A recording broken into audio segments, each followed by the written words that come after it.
শুধু মিছিল সমাবেশ নয়, ফেসবুক ইউটিউবে কেউ আওয়ামী লীগের পক্ষে কথা বললে তাকেও গ্রেফতার করা যাবে। বিদেশ থেকে যারা আওয়ামী লীগের পক্ষে ফেসবুকে পোস্ট দেবেন, কমেন্ট করবেন, তাদের বিরুদ্ধেও মামলা করা যাবে।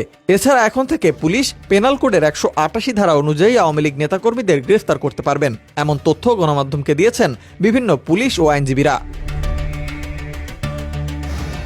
সূত্র জানায়, এতদিন ফেসবুক ইউটিউবে আওয়ামী লীগের পক্ষে কন্টেন্ট তৈরি, পোস্ট দেয়া, পোস্টে কমেন্ট করার জন্য কাউকে গ্রেফতার করা হয়নি। তবে সরকারের পক্ষ থেকে বর্তমানে আওয়ামী লীগের পক্ষে সাইবার স্পেসে কার্যক্রম নিষিদ্ধ করায় তাদের গ্রেফতার করা যাবে। পুলিশের ঊর্ধ্বতন এক কর্মকর্তা গণমাধ্যমকে জানান, যদি কেউ আওয়ামী লীগের পক্ষে ফেসবুকে পোস্ট দেয়, আবার সেই পোস্টে কেউ যদি কমেন্ট করে, গুজব ছড়ায়, তাদেরও চিহ্নিত করে সাইবার সিকিউরিটি অ্যাক্টে গ্রেফতার করা হবে এবং মামলা দেওয়া যাবে।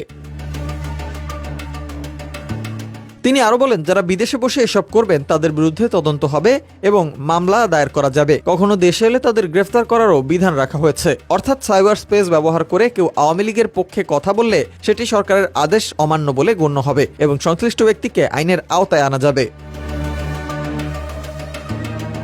সংশ্লিষ্ট এক পুলিশ গণমাধ্যমকে জানান, কাগজে কলমে আওয়ামী লীগ নিষিদ্ধ না হলেও দলটির অবস্থান নিষিদ্ধের মতোই। আওয়ামী লীগের কার্যক্রম নিষিদ্ধ হওয়ায় আইনি জটিলতা থেকেও মুক্ত হচ্ছে পুলিশ। সূত্র জানায়, সরকারের পক্ষ থেকে নির্দেশনা ছিল আওয়ামী লীগ নেতাকর্মীদের গ্রেপ্তারে, কিন্তু কোনো সংগঠন নিষিদ্ধ না হলে ওই সংগঠনের নেতাকর্মীদের গ্রেপ্তার করলে প্রশ্নের মুখে পড়তে হতো। ফলে অনেক পুলিশ কর্মকর্তা গ্রেফতার এড়াতে চাইতেন। উপদেষ্টা পরিষদের বৈঠকে আওয়ামী লীগের কার্যক্রম নিষিদ্ধ করার কারণে এখন পুলিশ গ্রেফতারের আইনি বৈধতা পেয়েছেন।